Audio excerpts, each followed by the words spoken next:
अब जैसे सेंग किम दरवाजा खोलकर अंदर जाता है और पार्क को देखकर हक्का बक्का रह जाता है क्योंकि उसकी हालत बहुत ही खराब थी और उसकी बॉडी लैंग्वेज किसी जैपनीज कमांडर की तरह लग रही थी। वही मिस्टर पार्क उल्टी करते हुए पानी पीता है और बार बार एक ही बात रिपीट करता है कि the fox of the tiger best, और धीरे धीरे करते हुए पार्क अपनी गर्दन को 180 डिग्री तक मोड़ देता है, जिस वजह से उसकी गर्दन टूट जाने की वजह से उनकी ऑन द स्पॉट मौत हो जाती है। अब इस घटना के बाद में ग्रैंडफादर की आत्मा यूएस जाने लग जाती है। अब वो पार्क की बच्ची को मारना चाहती थी क्योंकि आखिरी ब्लड लाइन वही थी। अब ग्रैंडफादर की आत्मा ऐसा कर पाती उससे पहले ही सेंग पार्क की फैमिली से कांटेक्ट कर जो यूएस में रहा करती थी और उनसे हाथों हाथ कॉफिन को जलाने की परमिशन मांगने लग जाता है। परमिशन मिलते ही वे ग्रैंडफादर की कॉफिन को जला देते हैं, जिससे कि ग्रैंडफादर की आत्मा को मुक्ति मिल जाती है और पार्क की बच्ची आखिरकार बच ही जाती है। दोस्तों, आपको लग रहा होगा कि यहाँ पर मूवी खत्म हो चुकी है, लेकिन ऐसा नहीं, अभी तो मूवी यहाँ से शुरू हुई है। अब जिसके बाद यहाँ से कहानी कुछ टाइम आगे बढ़ती है।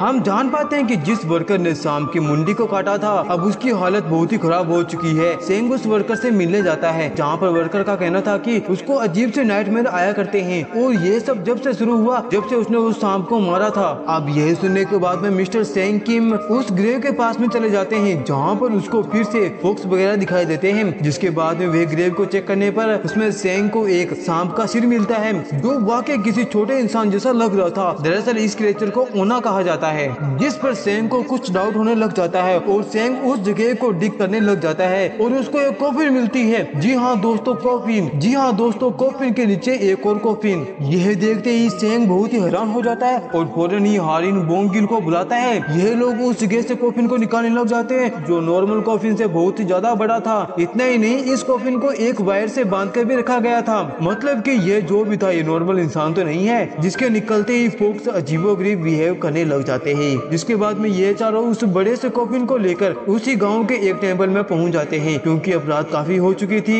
इसलिए ये वहां पर रुकने का प्लानिंग करते हैं। इनका प्लानिंग था कि ये अगले दिन उस कॉफिन को जला देंगे। ये लोग उस कॉफिन को एक कमरे में लॉक कर देते हैं और उसके चारों तरफ राइस से कुछ रिचुअल करके उसको वहीं पर कैद कर देते हैं ताकि वे यह जो भी है यहाँ से ना निकल पाए। जिसके बाद में मिस्टर सेंग मिस्टर पार्क की आंट से पूछते हैं कि आखिरकार तुम्हारे पिता का ऐसा कौन सा राज है जो तुम सब मिलकर हमसे छुपा रहे हो। जिसके ग्रैंडफादर की बेटी साफ साफ बोल देती है कि मुझको कुछ भी नहीं पता। अब यहाँ पर सेंग बोलते हैं कि मैंने उनके बारे में कुछ रिसर्च की थी और मुझको पता चला है कि हमारे पिता ने देश को धोखा दिया है। उन्होंने वॉर के वक्त जापान को सपोर्ट किया था, उन्होंने अपने देश कोरिया को बेच रहे थे, तभी तो उनका ये परिवार इतना अमीर है और अब वह यूएस जाकर सेटल हो गए हैं। और यही तो राज है जो मिस्टर पार्क उनसे छुपा रहे थे। शायद उनको शर्म आ रही होगी उनके ग्रैंडफादर के बारे में बताते हुए कि वे एक देशद्रोही है, जब तो उनको सजा देने के लिए इतनी घटिया जगह बरी करी होगी। जिस पर पार्क की बुआ कहती है कि ऐसा हो ही नहीं सकता क्योंकि जिसने खुद मेरे फादर की कब्र को ढूंढा था और जिसे खुद एक कोरियन था ही नहीं, वह भी एक जैपनीज था, उसने अपने ही आदमी को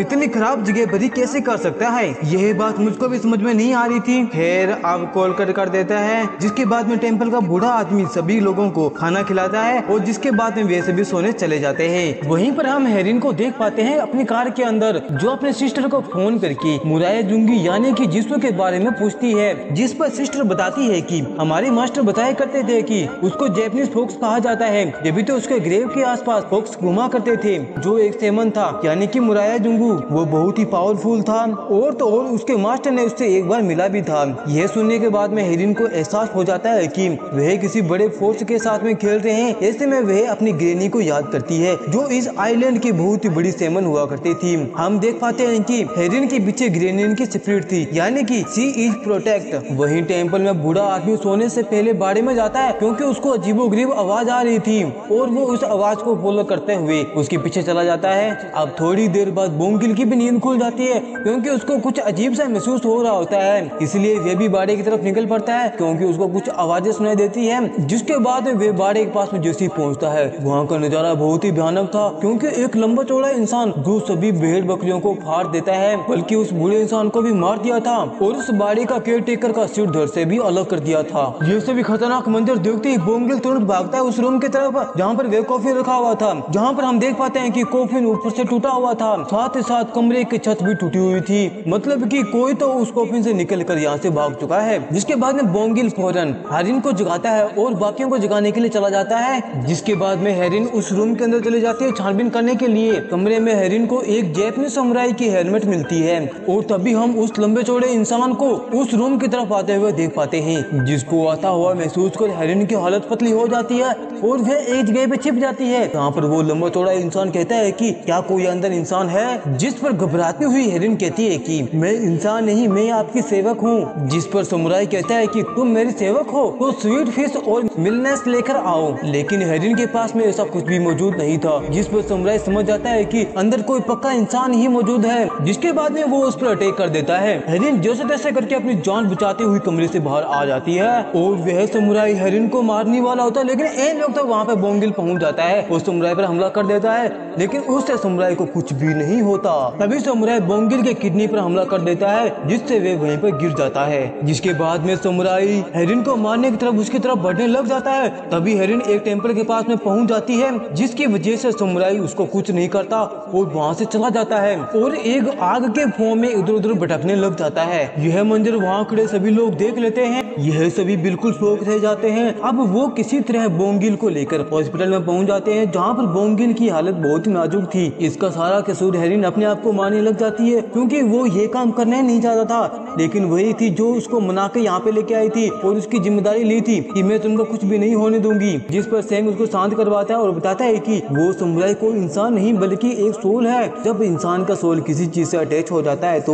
वह एक स्पिरिट बन जाती है और ये एक बहुत ही पावरफुल स्पिरिट है। और सवाल ये था कि आखिरकार समुराई की स्पिरिट की कब्र पार्क फैमिली की कब्र के नीचे ही क्यों दफनाई गई थी। तभी सेंग को पार्क की वो बात याद आती है जो प्रदेश हालत में पार्क बार बार रिपीट कर रहा था, the fox cut off the tiger waist. Seng फौरन ही उस टेम्पल के अंदर जाता है, जहाँ पर वे टूल वगैरह को चेक करने लग जाता है। जब उन रॉबर्स ने ग्रेव को रोब करने आए थे, लेकिन वे रोब नहीं कर पाए, इसलिए वो अपने हथियार को यहाँ पे छोड़ के चले गए। सेंग को वहाँ पर एक बुक भी मिलती है, साथ ही एक फोटो भी मिलती है, जिसमें सभी रॉबर्स अपने टूल के साथ में थे। उनके पास बहुत सारे सिमिलर आयरन रोड मौजूद थे। उस किताब में काफी बातें लिखी हुई थी और यहाँ पर असली कहानी सामने आती है। वहीं दूसरी तरफ हम हेरिन को देख पाते हैं, जो अपने सिस्टर को हॉस्पिटल में बुला लेती है ताकि वे सब मिलकर बोंगिल पर नजर रख सके। यहाँ पर हेरिन के सिस्टर को शक हो जाता है कि उस घटना के बाद में बोंगिल पर इविल घोस्ट का कब्जा हो चुका है। जिसके बाद में वे सभी मिलकर एक रिचुअल करने लग जाते हैं, जहाँ पर बोंगिल बोलता है कि मेरे मास्टर समुराई 10,000 लोगों को मारे थे। जिसके बाद में वे एक डिवाइन एंटिटी बन गए। जिसके बाद में वे कुछ नंबर वगैरह बोलने लग जाता है, 38.341712.38.3189 पे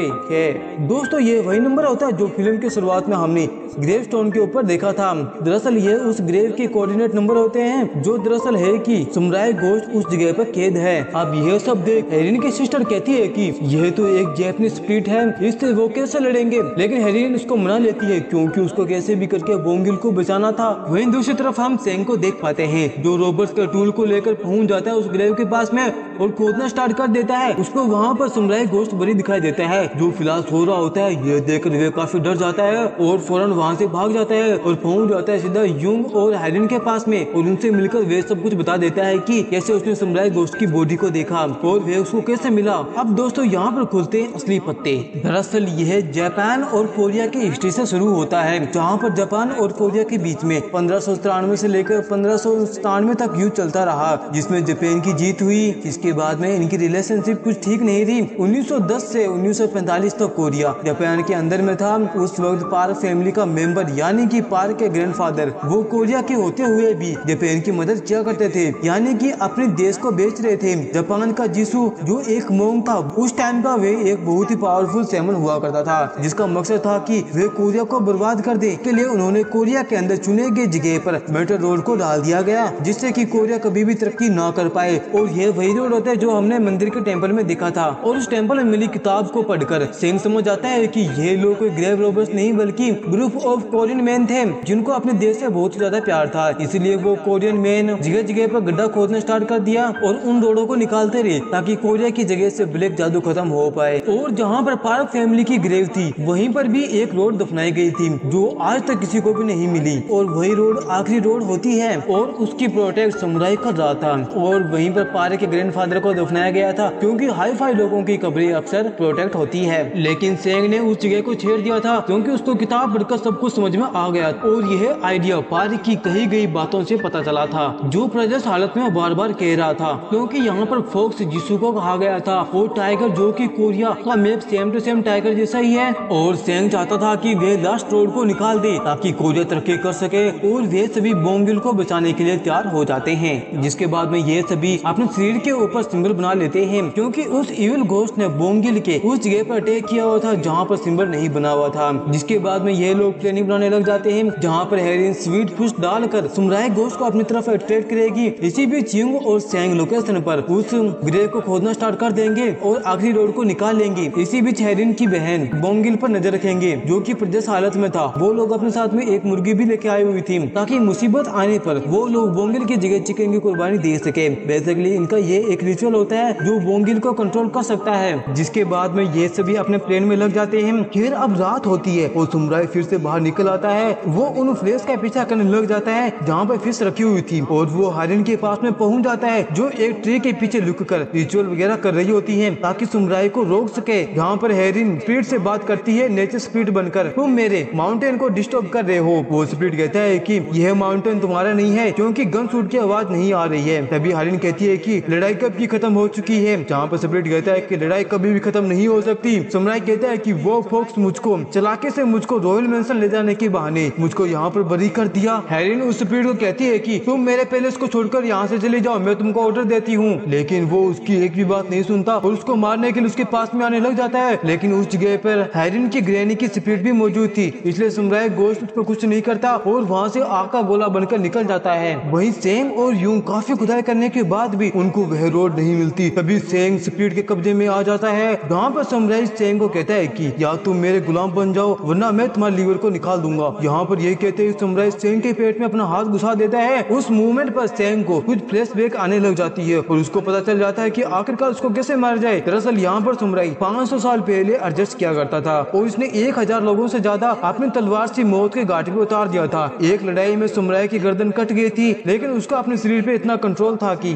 वह लड़ाई जीत गया और सालों भर भटकता रहा और इसका शरीर इम्पैक्ट रहा। और कई सालों के बाद में इसका शरीर हाथ लग गई फोक्स के। उसने उसकी तलवार को एक मेटल रोड की तरह इस्तेमाल करके उसके अंदर घुसा दिया, यानी कि उसकी गर्दन के अंदर से, और उसकी गर्दन को सील दिया, जिसे समुराई एक एनम डीमन बन गई। उस डीमन को कब्ज कर उस बिहाइंड पैलेस से बांध दिया, जहाँ पर उसको दफनाई गई थी। दरअसल जो समुराई के अंदर रोड है वही आखिरी रोड है। तभी तो सेंग को खुदाई करते हुए वहाँ पर रोड नहीं मिली थी। भी वहाँ पर ह्यूंग और हारिन पहुंचकर स्पिरिट के ऊपर होस्ट के ब्लड को फेंकने लग जाते हैं ताकि वे उसको छोड़ दे खून के लालच में। लेकिन उस ब्लड को जैसी गिरती है समुराई को चोट पहुंचने लग जाती है। अब ये देखकर सेंग को एक आइडिया आता है। सेंग खून से लसी हुई एक लकड़ी से समुराई के ऊपर हमला करना स्टार्ट कर देता है, जिससे कि समुराई कटने लग जाता है और बार बार अटैक करने की वजह से समुराई वहीं पे मारा जाता है, जिसके साथ ही आखिरी रोड भी खत्म हो जाती है। वहीं दूसरी तरफ बोंगिल प्रजस की हालत में खून की उल्टियां करने लग जाता है। तो देखकर एक टाइम पर हारिन की सिस्टर चिकन की बलि देने वाली होती है, लेकिन जैसे समुराई मारा जाता है बोंगिल ठीक हो जाता है। वहीं दूसरी तरफ सेंगिल को हॉस्पिटल में भर्ती करवाया जाता है और धीरे धीरे करके वे हील कर जाता है। लेकिन न्यूज में बताया जा रहा था कि एक ब्लडी बियर ने वहाँ पर कुछ लोगों को जान से मार दिया, उनको हर्ट कर दिया। बेसिकली इन लोगों को इस घटना के बारे में कुछ भी अंदाजा नहीं था।